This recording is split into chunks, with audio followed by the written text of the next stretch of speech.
मंत्री प्रताप सरनाईक बोलतात, आपण थेट जाऊयात।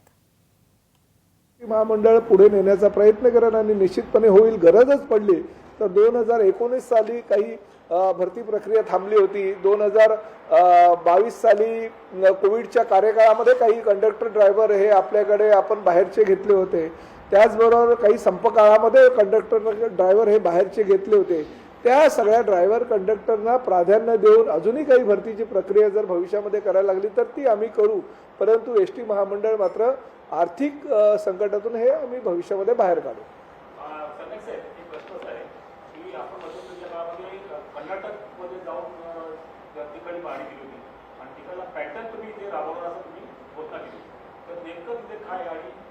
नाही बघा, कर्नाटक राज्यामध्ये मी जाऊन आलो, गुजरात राज्यामध्ये मी जाऊन आलो। गुजरात राज्यात किंवा कर्नाटक राज्यामध्ये जाऊन आल्यानंतर तिथलं पॅटर्न पूर्णतः तसेच्या तसं वापरायला पाहिजेच असं नाही, परंतु तिथलं एक पॅटर्न होता। तिकडे लांब पल्ल्याच्या गाड्या होत्या, वोल्वो बसेस होत्या, त्या भाडे तत्वावर होत्या, त्यातनं काही प्रॉफिट नव्हतं, पण सर्वसामान्य प्रवाशांना सेवा होती, त्यामुळे ती सेवा देण्याचा प्रयत्न आपण करतोय। 100 वोल्वोच्या बसेस आपण काढतोय।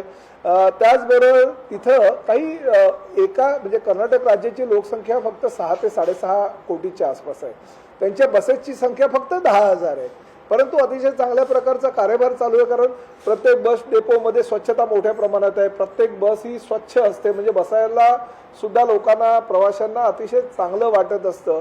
त्यामुळे कर्नाटक पॅटर्न तो राबवण्याचा आम्ही प्रयत्न करतोय की स्वच्छता तिथली आपल्या महाराष्ट्रामधल्या बस डेपोमध्ये आणि बसेसची असावी। त्याचबरोबर तिकडे प्रादेशिक कार्यालय आहे।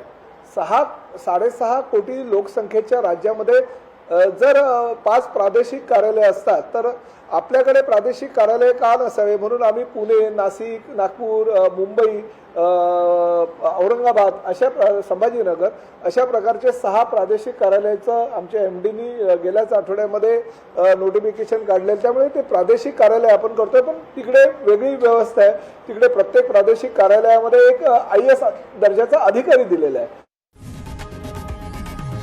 लोकशाही मराठी ऐका, पहा, जागरूक रहा।